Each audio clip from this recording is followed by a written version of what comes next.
오늘 함께 나눌 말씀 욥기 16장 1절에서 17절까지의 말씀입니다. 욥이 대답하여 이르되 이런 말은 내가 많이 들었나니 너희는 다 재난을 주는 위로자들이로구나. 헛된 말이 어찌 끝이 있으랴. 내가 무엇에 자극을 받아 이같이 대답하는가. 나도 너희처럼 말할 수 있나니 가령 너희 마음이 내 마음 자리에 있다 하자. 나도 그럴듯한 말로 너희를 치며 너희를 향하여 머리를 흔들 수 있느니라. 그래도 입으로 너희를 강하게 하며 입술의 위로로 너희의 근심을 풀었으리라. 내가 말하여도 내 근심이 풀리지 아니하고 잠잠하여도 내 아픔이 줄어들지 않으리라. 이제 주께서 나를 피로하게 하시고 나의 온 집안을 패망하게 하셨나이다. 주께서 나를 시들게 하셨으니 이는 나를 향하여 증거를 삼으심이라. 나의 파리한 모습이 일어나서 대면하여 내 앞에서 증언하리이다. 그는 진노하사 나를 찢고 적대시하시며 나를 향하여 이를 갈고 원수가 되어 날카로운 눈초리로 나를 보시고 무리들은 나를 향하여 입을 크게 벌리며 나를 모욕하여 뺨을 치며 함께 모여 나를 대적하는구나. 하나님이 나를 악인에게 넘기시며 행악자의 손에 던지셨구나. 내가 평안하더니 그가 나를 꺾으시며 내 목을 잡아 나를 부서뜨리시며 나를 세워 관역을 삼으시고 그의 화살들이 사방에서 날아와 사정없이 나를 쏘므로 그는 내 콩팥들을 꿰뚫고 그는 내 쓸개가 땅에 흘러나오게 하시는구나. 그가 나를 찌고 다시 치며 용사같이 내게 달려드시니 내가 굵은 배를 꿰매어 내 피부에 덮고 내 뿔을 티끌에 더럽혔구나. 내 얼굴은 울음으로 붉었고 내 눈꺼풀에는 죽음의 그늘이 있구나. 그러나 내 손에는 포악이 없고 나의 기도는 정결하니라. 아멘. 오늘 말씀은 두 번째 조언을 준 엘리바스의 말에 욥이 응답하는 내용입니다. 엘리바스는 지금까지 총 두 번 욥에게 조언을 주었는데요. 그가 두 번째 준 조언은 사실은 첫 번째 준 조언과 같은 내용이었어요.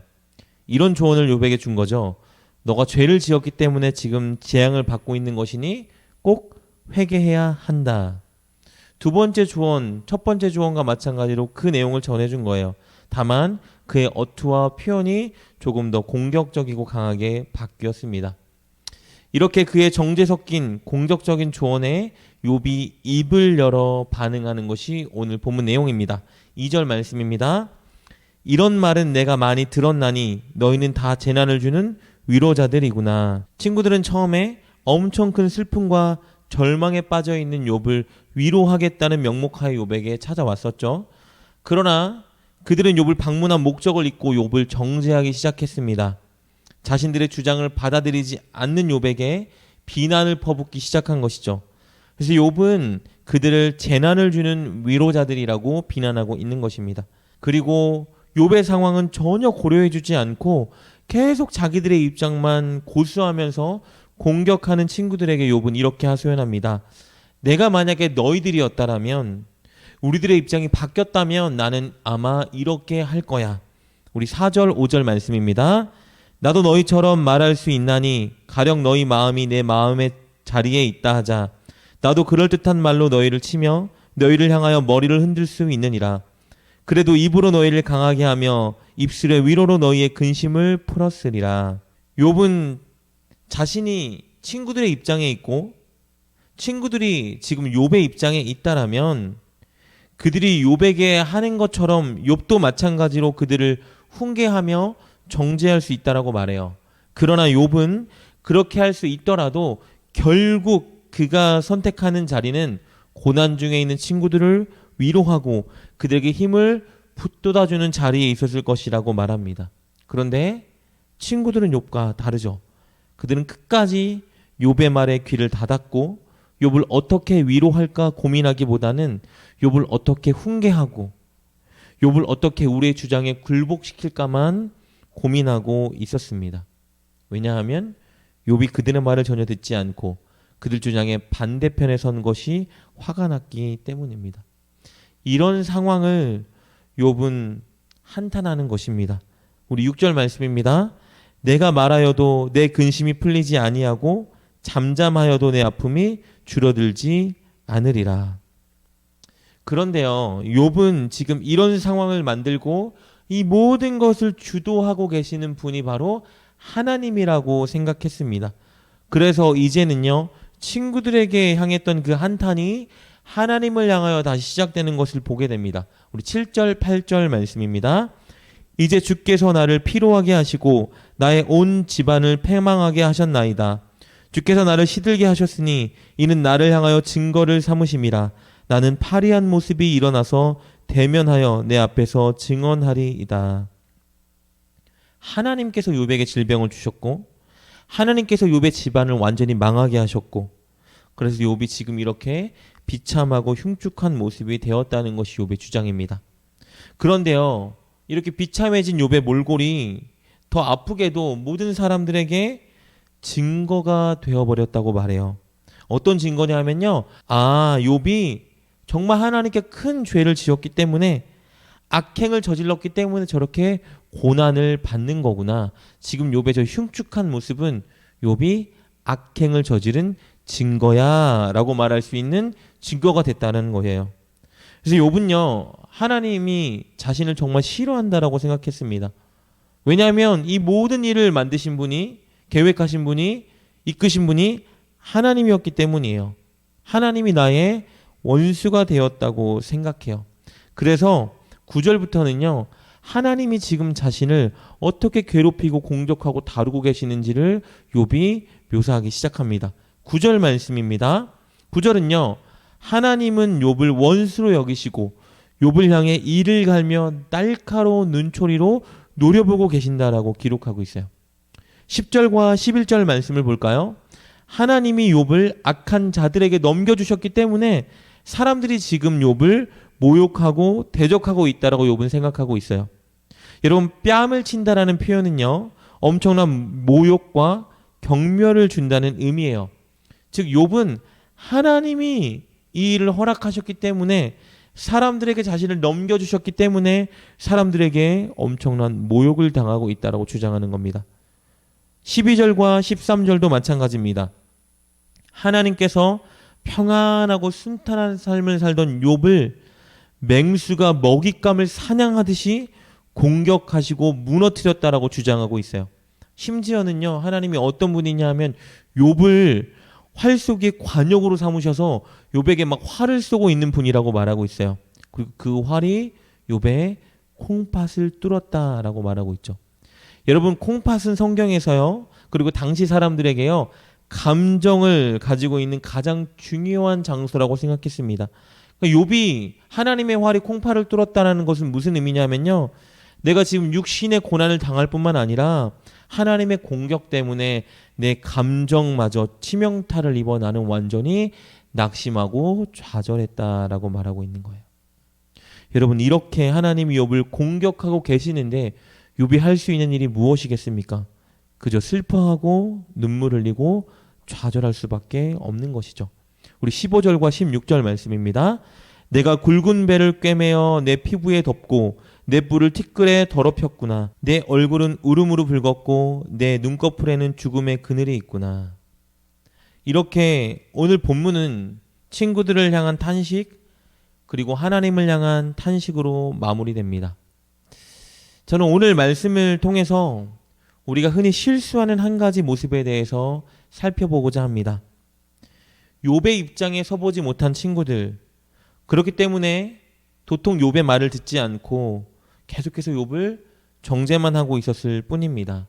그들은요, 이유 없이 고난을 당해본 적이 없기 때문에 지금 욥의 억울함과 아픔을 전혀 헤아려 볼 수 없었겠죠.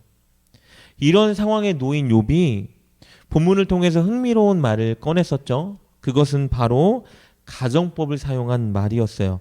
내가 너라면. 우리 4절 말씀 다시 볼까요? 이렇게 기록되어 있습니다. 나도 너희처럼 말할 수 있나니 가령 너희 마음이 내 마음의 자리에 있다 하자. 이 말은요, 내가 너라면, 너희가 나였다면 이라는 말이에요. 여러분, 사실은요, 엘리바스가 이전에 첫 번째 욥에게 조언을 주었을 때 그도 이렇게 가정법을 사용해서 말한 적이 있었어요. 우리 욥기 5장 8절로 돌아가 보면 이렇게 기록되어 있습니다.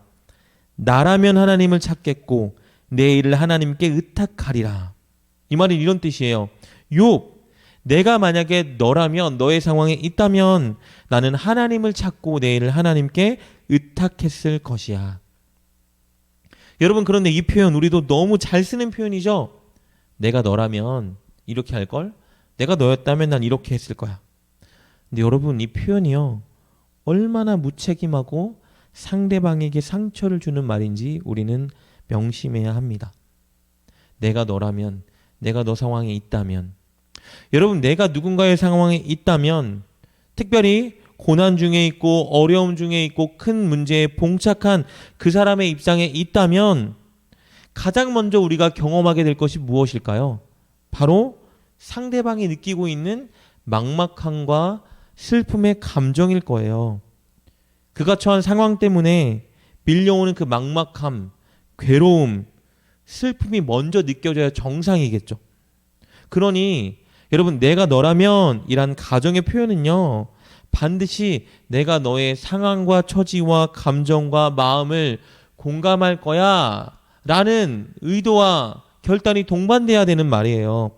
그런데 우리는 이 표현을 쓸 때 상대방의 입장, 상대방의 마음을 전혀 고려하지 않죠. 왜 그런 말을 쓰는 거예요? 우리가 그 말을 쓰는 이유는요, 내가 생각하는 주장을 던져주려고. 이렇게 해. 이렇게 하는 게 맞는 거야. 왜 그렇게 했냐? 그게 뭐야? 이런 의도로 우리가 이 말을 쓸 때가 너무나 많이 있다라는 거예요. 여러분, 엘리바스가 5장 8절의 말처럼 그가 욥의 입장에 있었다면 정말 엘리바스는 자기 주장처럼 하나님을 찾았을까요? 혹은 오늘 반대로 욥이 주장한 것처럼 오늘 4절 말씀처럼 내가 너희의 입장에 있었다면 그가 과연 어려움에 처한 친구들을 공감하고 위로할 수 있었을까요? 확신할 수 없어요. 그러지 못할 가능성이 더 클 수도 있는 겁니다. 내가 너라면 이라는 가정은요, 이 가정을 우리가 하려면, 이 말을 쓰려면 우리 반드시 먼저 그 사람이 처한 상황, 그 사람이 느낄 감정을 상상하며 공감하고 이해하려고 노력해야 하는 거예요. 여러분, 그런데 저는 이 가정법을, 이 가정의 표현을요, 내가 너라면이라는 표현을 여러분이 날마다 사용해 보기를 권해드리고 싶어요. 대신 내 조언을 던져주기 위해서가 아니라 상대방의 입장을 이해하기 위해서 이 표현을 써봤으면 좋겠어요. 우리가 어려움에 놓인 사람들을 대할 때, 혹은 잘 이해가지 않는 행동을 하는 사람들을 대할 때, 혹은 더 나아가서 일상에서 만나는 많은 사람들을 대할 때 이 가정법을 사용해 봤으면 좋겠어요. 내가 그라면 어떨까? 내가 우리 엄마라면 어떨까? 내가 우리 아들이었다면 어땠을까? 내가 목사님이라면 어땠을까? 혹은 내가 성도라면 어떨까? 상상해 보아야 해요. 왜요? 그럴 때 그 사람의 입장을 조금이라도 이해할 수 있고, 그래서 또 원만한 관계를 쌓아갈 수 있기 때문입니다. 그리고 한 가지 더, 여러분 여기서 더 나아가서요, 우리 이렇게 상상해 봤으면 좋겠어요. 내가 하나님이라면, 내가 주님이라면 어떨까? 나를 보고 계시고 이런 나를 붙들고 계시는 주님이라면 그분의 마음은 어떨까? 상상하고 가정해 보았으면 좋겠어요. 온전히 그분의 마음을 다 이해하는데 성공할 수는 없겠지만, 그럴 때 우리가 주님의 마음을 조금 더 이해하고 헤아리고 공감할 수 있을 것입니다. 그렇게 우리가 노력할 때, 이 가정법을 사용할 때 우리는 좀 더 넓고 큰 마음, 큰 이해력을 가진 사람이 될 수 있을 것입니다. 여러분, 오늘 만나는 모든 사람들에게, 그리고 우리 하나님께 이 가정법을 사용하여 그들을 더 이해하는 자리에서는 저와 여러분 될 수 있길 주님의 이름으로 축복합니다. 이렇게 기도하겠습니다. 하나님, 감사합니다. 우리를 공감하시고 우리를 이해해 주시는 주님의 넓은 사랑과 은혜에 감사합니다. 하나님, 우리도 주님께서 우리를 대하듯이 주님을 더 이해하고 우리 주변에 있는 많은 사람들을 이해할 수 있는 넓은 마음, 큰 이해력을 우리 가운데 더하여 주시옵소서. 그래요, 하나님이 우리에게 하신 것 같은 사랑, 은혜를 마땅히 베풀어주는 자리에서는 우리가 되게 하여 주시옵소서. 예수님의 이름으로 감사하며 기도드립니다. 아멘. 내가 너라면 이라는 가정법을 우리가 만나는 사람들을 향해 적용하고 그들의 입장과 감정을 상상해 볼 때 우리는 전에 우리가 보지 못하고 알지 못했던 그 사람의 입장과 감정을 조금은 더 알아갈 수 있습니다. 우리가 일상에서 만나는 모든 사람들에게 그리고 더 나아가 하나님을 향해서 이 가정법을 날마다 사용하며 그들을 더 이해하고 좋은 관계를 만들어가는 우리가 됩시다.